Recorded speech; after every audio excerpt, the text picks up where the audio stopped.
On March 15th, 44 BC, Rome simmered with tension. The city's ancient streets echoed with rumours and whispers, as if the very stones sensed the coming storm. Citizens hurried through the forum, casting wary glances at the sky and at each other, uncertain of what the day would bring. Dark clouds gathered as Julius Caesar, dictator for life, strode purposefully toward the theatre of Pompey. His presence commanded attention, and yet beneath his confident exterior, the air was thick with unease. Despite his confidence, omens haunted the day. The city's soothsayers and priests had seen troubling signs: strange animal sacrifices, lightning splitting the sky, and unnatural silence in the streets. Calpurnia, his wife, begged him to stay home after a nightmare of his murder. Her voice trembled with fear as she described the vision: blood flowing from Caesar's statue and Romans washing their hands in it. Soothsayers had warned him, "Beware the Ides of March." Their words echoed through the halls of power, a chilling reminder that fate could not be ignored. Caesar, dismissive, joked with one on his way. "The Ides have come." He smiled, brushing aside the warnings, determined to show no fear in front of his followers. The reply: "Aye, but not gone." The words hung in the air, heavy with foreboding, as if the day itself was holding its breath. The Senate met not in its usual house, but in Pompey's grand portico, a monument to Caesar's defeated rival. The setting was symbolic, a place of old grudges and new conspiracies. As Caesar approached, a Greek teacher, Artemidorus, tried to hand him a scroll listing the conspirators and their plot. Artemidorus's hand trembled, desperate to warn the leader before it was too late. Caesar, distracted by the crowd and the press of business, handed it off unread. The warning, so close, slipped away in the chaos of the moment. The last warning slipped through his fingers, lost among the noise and urgency of the day. The doors to the Senate chamber opened, creaking ominously as if announcing the fate that awaited within. Caesar stepped inside, leaving behind the storm and his last chance at life. The world held its breath as history prepared to change forever. Why would senators risk everything to kill Caesar? What could drive Rome's most powerful men to such a desperate act, knowing the consequences could shake the Republic to its core? To the people, he was a hero, conqueror of Gaul, champion of the poor, reformer of Rome. His victories brought glory and wealth to the city, and his generosity won him the hearts of the common people. He shared his soldiers' hardships, marching alongside them through mud and snow. He gave land to veterans, reformed the calendar, and extended citizenship to those who had long been excluded from Rome's privileges. The masses adored him, but the Senate saw a threat. Every reform eroded their power, undermining the traditions that had kept them in control for centuries. The old order was crumbling. Caesar's popularity made him untouchable. He was appointed dictator for life, monarchy in all but name. For many senators, this was the final straw, a step too far toward absolute power. His image appeared on coins, his statue stood among kings, and rumors swirled that he wanted a crown. The symbols of the Republic were being replaced by the symbols of a single man. At the festival of Lupercalia, Mark Antony offered him a diadem, a symbol of kingship. Caesar refused, but suspicions deepened, and whispers of monarchy spread like wildfire through Rome.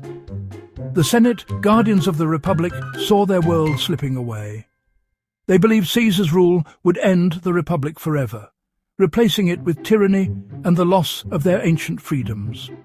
The only way to stop him, they decided, was through violence. In their eyes, it was not just an act of desperation, but a final stand to save the Republic from vanishing into history. The plot against Caesar was a tangled web of motives and men, 60 senators united by fear and ambition. In the shadowed halls of Rome, whispers of conspiracy grew louder with each passing day, as the Senate's most powerful figures weighed their loyalty against their survival. At its heart, Cassius, the practical engine, driven by resentment and principle, and Brutus, the soul, torn between loyalty to Caesar and duty to the Republic. Cassius, ever calculating, saw Caesar's rise as a threat to the old order, while Brutus struggled with the burden of choosing between a beloved friend and the ideals of Roman liberty. Brutus's ancestry, descended from the founder who expelled Rome's last king, gave the plot moral weight. To many, his involvement transformed the conspiracy from a mere act of vengeance into a noble cause, echoing Rome's earliest fight for freedom. Decimus Brutus, a trusted friend and named heir, joined out of fear for his own future. He was torn between gratitude to Caesar and anxiety over what unchecked power might bring, believing his actions could shape the fate of Rome. Casca, eager to prove himself, would strike the first blow. His boldness masked deep uncertainty, but he knew that history would remember the hand that began the deed. These men saw themselves as patriots, but self-interest and jealousy ran deep. Each conspirator harbored private fears of Caesar's power, of lost influence, of being left behind in a changing Rome. Many were former Pompey supporters, pardoned but resentful. Their old allegiances lingered, fueling a desire for revenge and a return to the days before Caesar's dominance. They gambled everything on one violent act, hoping to save the Republic and themselves. In the end, their hopes and fears would collide in a single fateful moment that would change Rome forever. With Brutus on board, the conspiracy accelerated. The plan killed Caesar in the Senate, in full view as a symbol of the Republic's will. The Ides of March was chosen. Caesar would soon leave for a campaign, and the chance would be lost. The plotters would hide daggers in their togas. Julius Cimber would present a petition, then grab Caesar's toga, the signal to attack. Casca would strike first, the rest would follow, sharing the guilt and the glory. In the days before, tension was unbearable. Every delay, every rumour threatened disaster. On the morning itself, the conspirators gathered, nerves frayed, knowing they would soon be hailed as liberators or hunted as murderers. Rome was gripped by omens, animals behaving strangely, nightmares and sacrifices gone awry. Calpurnia's pleas nearly kept Caesar home. The conspirators panicked as he delayed. Decimus Brutus, trusted friend and traitor, convinced Caesar to go, mocking superstition and appealing to his pride. Caesar, shamed and persuaded, set out for the Senate, unaware he was walking into a trap set by those closest to him. Caesar entered the Senate. The conspirators closed in. Julius Cimber presented his petition, then yanked Caesar's toga from his shoulders. "This is violence," Caesar cried, but Casca struck from behind, wounding him.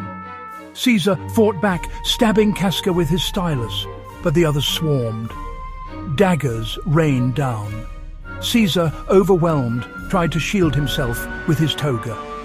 In the chaos, senators stabbed each other as well as Caesar. Seeing Brutus among his attackers, Caesar gave up the fight. "You too, my child," he said, and collapsed at Pompey's statue. 23 wounds ended his life. The Senate erupted in panic. The assassins stood alone, their act of liberation instantly devolving into terror. The liberators proclaimed freedom, but Rome was silent and afraid. Caesar's body lay abandoned. The people mourned, the Senate's plan unravelled. Mark Antony seized the moment. At Caesar's funeral, he roused the crowd, reading Caesar's will: money for every citizen, gardens for the public. The city erupted in fury. The assassins fled. Into the chaos stepped Octavian, Caesar's teenage heir. He allied with Antony and Lepidus, forming the Second Triumvirate. Together they purged their enemies and crushed Brutus and Cassius at Philippi. Civil war raged on. Octavian and Antony turned on each other. At Actium, Octavian triumphed. He returned to Rome as Augustus, the first emperor, ending the republic the conspirators had tried to save. The irony is stark. The senators killed Caesar to save the republic, but their act destroyed it. Civil war swept away the old order. In its place rose the Roman Empire, ruled by emperors with more power than Caesar ever claimed. The name Caesar became a title for rulers across centuries. The assassination's legacy is a cautionary tale, unchecked ambition, fragile systems, and the unpredictable consequences of violence. Was Caesar a visionary or a tyrant? Were the conspirators patriots or self-serving elites? The questions remain, echoing through history. If you were a Roman senator, what would you have done? In that uncertainty lies the enduring power of this epic betrayal.